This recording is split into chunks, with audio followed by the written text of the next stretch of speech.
Hi everyone, hope you're having a good day. I want to give a shout out to my Rapture Centric family. Hey! Basically I have compiled a list of symptoms of being Rapture Centric. I call it You Might Be Rapture Centric If. Now for those of you who don't know what Rapture Centric is, it's basically when you think about the rapture all the time. And yeah, you know we're living in the end times and you're so excited about the rapture, it's pretty much all you can think about because you just want to be with Jesus already. Okay, so here goes. First symptom, pretty much self-explanatory. You spend most or all of your time thinking about Jesus coming back or the rapture. And you can't wait to see Jesus face to face and spend eternity with him. It's like the one thing that you're most looking forward to. Because, you know, you've completely distanced yourself from this world and this life, so you're already looking forward to the next life, and you just want to be with Jesus already. And you are trying to figure out or guess the day and or the hour of the rapture and or translation. Although you've heard the verse, of course, that no one knows the day or the hour, you still want to try to figure it out anyway, because, you know, it's exciting. You just want to guess and see if, you know, if you can get it right. So, why not? Another one, you have either quit your job, or if you're still working, you cannot concentrate at work. Because, you know, you're too busy thinking about the rapture and trying to guess what day he's coming back. And so you are emotionally detached from your job and you cannot concentrate. Let's see, another one. You spend time wondering what you will be doing, in the process of doing, when you get raptured. I mean, will you be driving? Will you be at work? Will you be with friends, by yourself? Or, heaven forbid, will you be on the toilet? That'd be kind of awkward, but hey, I'm willing to get raptured up anywhere, but, you know, it'd be kind of awkward sitting up in heaven. Everyone's discussing what they were doing when they were raptured, and you're saying, hey, yeah, I was on the toilet when I was raptured. Yeah, a little bit awkward, but hey. Okay, and also you wonder once you disappear what the local news will say about your disappearance. What will be their headline story? And also you wonder what your friends, coworkers, and family will say about your disappearance as well. Will they know you got raptured? And especially if you have left behind a rapture note, will they read it and will they believe it? You just wonder what they will be thinking and what the news headlines are going to say about your disappearance.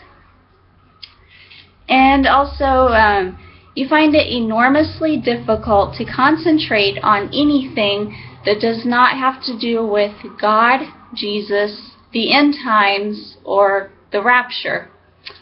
If it doesn't have to do with that, you just can't concentrate very long on it, because it doesn't really matter. Although, I mean, you like spending time with your friends and everything, but, you know, it's just trying to do something that doesn't have anything to do with those things. It's just kind of hard. And also, you like hearing, or it makes you excited to hear things that most people would be kind of weary of, such as wars, rumors of wars, earthquakes in diverse places, because you know, upon hearing these things, that it further confirms that we are indeed in the end times. And also, one of the highlights of your day is that either listening to and or talking on the Rapture Centric Church radio blog talk show, because, I mean, you like conversing with other people who are rapture-centric. It somehow helps ease the pain. I mean, yeah. It helps, I mean, we're excited to be rapture-centric. Don't get me wrong. We're, like, super duper excited. But, it's kind of hard still being here another day because we're really eager for Jesus to come back. So, yeah, you like talking to other Rapture-centric people because you just like fellowshipping with them and you can relate to them. In which you can't really relate to people who aren't Rapture-centric because, they're still expecting to be here in a year or 10 years, and you can't really relate to them because you're not expecting to be here in 10 years. So, and let's see. You absolutely love hearing people's rapture dreams, visions, and words from the Lord, and rapture revelations. I mean, you just love hearing that because you're just eager for the Lord to come back, so you love hearing those confirmations. And also, your relationship with the Lord has actually deepened since learning that we are in the end times. I mean, what more can... There are a lot of things that can deepen your relationship with the Lord, but definitely if you have learned that we are in the end times, it's definitely will deepen a person's relationship with the Lord since they are focusing on the Lord more because they know they don't have too much more time left on this earth. Okay, continuing on. You might be Rapture-centric if you see triple or quadruple numbers a lot, like 1111, 111, 222, 333, 444, or 555. You're not exactly sure what these numbers mean, but you have a feeling they have something to do with the rapture, and you keep on seeing them, so they're kind of like confirmations that the rapture is near. Okay. Also, you like to look up when you go outside, especially at night, just in case if Jesus is coming back and you want to see him coming back, so you like to look up a lot. And every time you see a bright light in the sky at night, except for the moon, of course, you wonder if it's Jesus coming back or you wonder if it's a UFO. And you look at the night sky for UFOs because you know of the coming alien deception. It's what the government will use to try to explain our disappearance once we get raptured. I mean, they're not actually going to tell the truth that Jesus took us, so they're going to need some sort of excuse for why we're all gone. So they're going to say that aliens took us, which of course is not right. Jesus took us, and we will be in heaven. Yay! Another one, you were so distracted with looking up at the sky while driving that you almost hit another car. So you decide you better wait and look up at the sky once you are parked and not driving. You sometimes notice little sparkles or flickers of light throughout the day, and sometimes these little sparkles are different colors like purple, and you have heard that these little sparkles are angels. Let's see. And of course, you might be Rapture-centric if you have had rapture dreams or visions. And also, the thought of being here for another week kind of feels like another form of torture. I mean, we're just so eager to be with Jesus that this world just feels kind of lost. So you can't really look forward to being here for another week, and you don't even want to think about it. So you have to live day to day, believing that the rapture is today, just to deal with your Rapture-centric condition. And which brings me to my next point. You expect the rapture any day now, and you are really surprised we are still here. I mean, if you've been following the rapture dreams and revelations people have been getting, you would have thought we would have already been taken by now. You would have thought we would have been taken, especially since in the month of December, a lot of people were getting revelations for them around Christmas time. Basically, every month we're here, you think is the rapture month. So you're surprised we are still here. And you have an increase or a decrease in your appetite. And also another symptom is you have many failed rapture dates. By rapture dates, I mean either dates that you have come up with that you think that the rapture was going to happen on, or that you heard from other people and you believed to them. So you were getting your hopes up, getting all excited, believing the rapture was going to happen on that date, and you wake up the next morning and it did not. So many failed rapture dates.